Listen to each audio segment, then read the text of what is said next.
What's good, everybody? Today we're going to be going over the UFC White House event that was just revealed at UFC 326, Max Holloway versus Charles Oliveira for the BMF belt. Now, this was a weird announcement, man. I was with my homie. We were up in the mountains. We were watching this shit. And we see in the background of the stream, we see like a figure that looks suspiciously like Ilya Topuria. You know, you see some chest tattoos. You see a belt. And then a figure next to him. And we're like, is that Gaethje? Why doesn't he have his interim belt? Gaethje's now the interim belt champion. You think they show the graphic with him and the belt? Nope. They pan to the screen. At this point, we're like at the main card of UFC 326 or right before, and it just shows the card just right like that. And it's just main card, just 6 fights. That's it. Insane reveal, bro. Like, I'm wondering what the hell. Where are the prelims? Where are the early prelims for such a big card? But no, man, I guess, with it being such a high-profile event at a high-profile venue in front of such high-profile people, you're going to have the president, you're going to have fucking, I don't know who, the vice president. It's going to be kind of wild. Just to go over what I had in my predictions, obviously, I predicted early prelims and prelims. We had people like Bobby Green versus Ludwig Klein, fucking Bob Miller versus Nolan, Josh Hokett versus Gaziev, Cannonier versus Pfeiffer. We had on the prelims, we had Reyes versus Hill, Lewis versus Walker, Covington Rodriguez, Usman Muhammad. We had on the main card O'Malley versus Sandhagen, Nunes versus Harrison, McGregor versus Chandler, and Topuria versus Gaethje. Now, I can't lie, the main event and the co-main event are way better than what I predicted, right? But the rest of the card is kind of ass. It did not deliver. Let's get right into it with the first fight. Lopez versus Garcia. Now, I know I said it's kind of ass, but this is kind of a banger fight. This is going to be a crazy fight. And I do think Lopez is going to get this done by finish. It's going to be sloppy, probably second, third round finish. So this fight, these guys are both going to show up to scrap. I don't think Garcia can take Lopez down and smudge it and make it a boring decision like Volk did. And I just don't think Garcia can be perfect on the feet for so long against Lopez. This is a good fight to start off the main card, but it just kind of falters because of what comes next. Because look at this fight. Bo Nickel versus Cal Dawkins, bro. What are we doing? We knew Bo Nickel was going to be on this card. I didn't put him in the prelims and the early prelims because I fucking hate this guy. But he should have been maybe headlining the prelims or feature fight of the prelims, co-main, second top fight of the prelims. But this guy is the second fight of the main card. He's not even ranked. Kyle Dawkins isn't even ranked. They're above Diego Lopez and Steve Garcia, which are 2 ranked fighters in the featherweight division. And 2 bigger names, bruh. Who the fuck is Bo Nickel? Deadass. Who the fuck is Kyle Dawkins? It's pissing me off. It's getting my blood pressure, going up. This fight should not be anywhere near the main card of the White House card. I don't care that he's American. I don't care that he's a fucking wrestler, that he went through all the AAU stuff, whatever. Not even AAU, man. I don't even fucking know. I don't care. This fight doesn't belong on this card. It doesn't belong on the main card. It doesn't belong in the White House, anywhere near the fucking main card. All right? O'Malley versus Zahabi. Now, this is a weird matchup because we really expected, I really expected to see Sandhagen here. And it makes sense. O'Malley's from the U.S., Sandhagen's from the U.S. You're going to have an American fighter winning. And Zahabi's Canadian. I guess you could make the thing USA versus Canada. I don't even know if that's a real thing going into this fight. But the thing I've been seeing floating around is that they want O'Malley to get some highlights. They want O'Malley to go out there and style on someone that's not gonna smudge him, not gonna wrestle fuck him, not gonna try to submit him. And Zahabi's kind of the perfect punching bag for that because Zahabi's kind of chinny.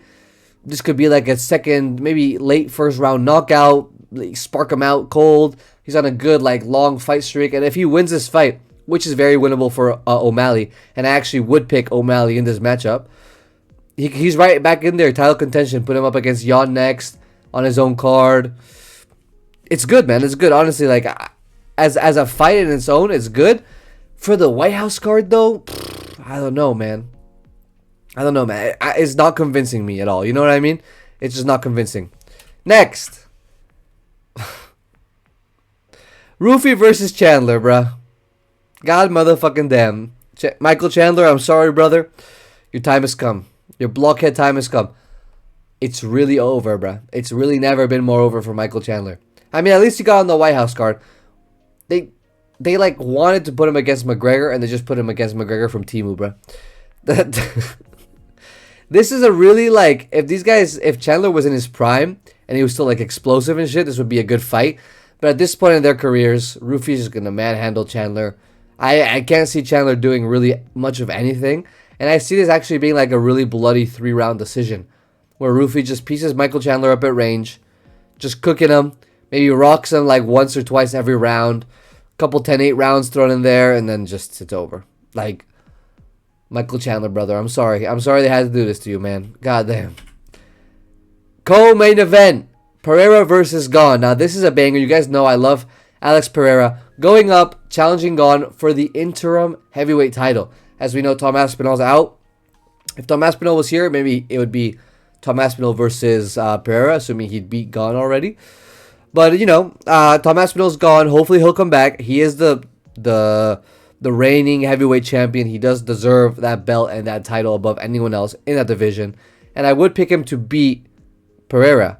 However, I do not pick Gon to beat Pereira. And I think this is going to be like a slow and really technical fight where Pereira like outspeeds Gon.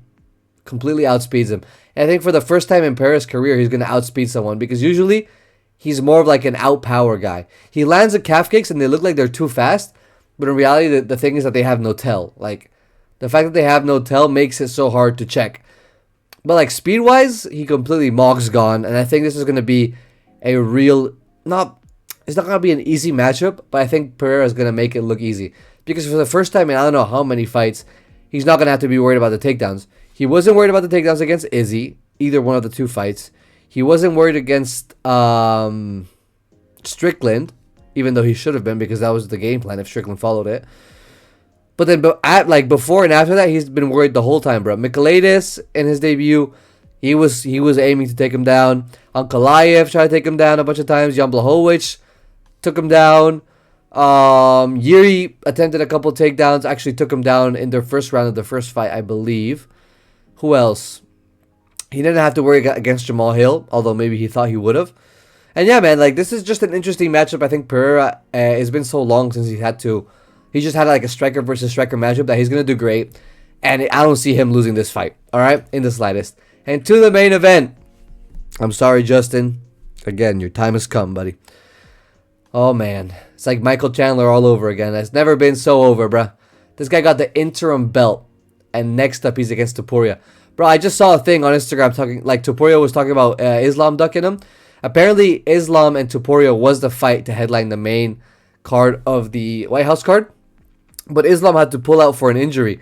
And Topuria posted something on Instagram saying, once again, like, Islam has pulled out. And he says, I'm sorry, Justin. I won't humiliate you. I'll make it quick. Before you know it, it's already going to be over. Jesus fucking Christ, dude. What are you supposed to even say to that, bruh? Thank you? Like, I remember when Charles Oliveira and Ilya were facing off against each other.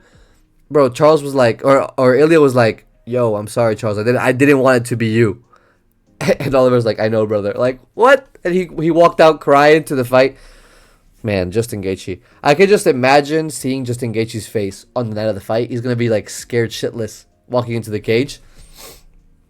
Man, it's gonna be cinema. Topuria gets this done, I believe, in 2 rounds, 3 at most, if Justin Gaethje decides to sponge max and take all of the damage, right? And yeah, man, that'll be the whole White House card. I mean, quick little video today talking about the White House card, just that, you know, as an obligation, as a guy that talks about UFC on the internet, I have to speak about this card. This is going to be one of the most unique cards we ever have. Probably the most unique card we have in UFC history. So I'm looking forward to it for the novelty. But apart from that, man, like, it could have been way better. You couldn't even throw, like, Kayla Harrison on there, you know? You couldn't throw fucking Corey Sandhagen against somebody. You couldn't throw Derek Lewis on there. Like, really? No Derek Lewis? No Josh Hokett? What? No Colby Covington? Like, no Kamaru Usman, bruh? No Bilal Muhammad? Like, all these guys would have made this card so much better. I understand that the card is probably limited based on the location and the time they've been given by the fucking Secret Service or whoever. But if that was the case, they could have made the few fights that was going to be on this card. They could have made them a little better, no? Like, that's just my thinking. But thank you guys for watching. What do you guys think of the White House card? What fights would you put on here? Which fights would you change? Would you take away any fights from here? Do you like the title fights, the main and co-main event? What do you think? Who do you think is gonna win those fights? And yeah, man, thank you guys for watching. I'm gonna go turn off my lamp. All right, ciao.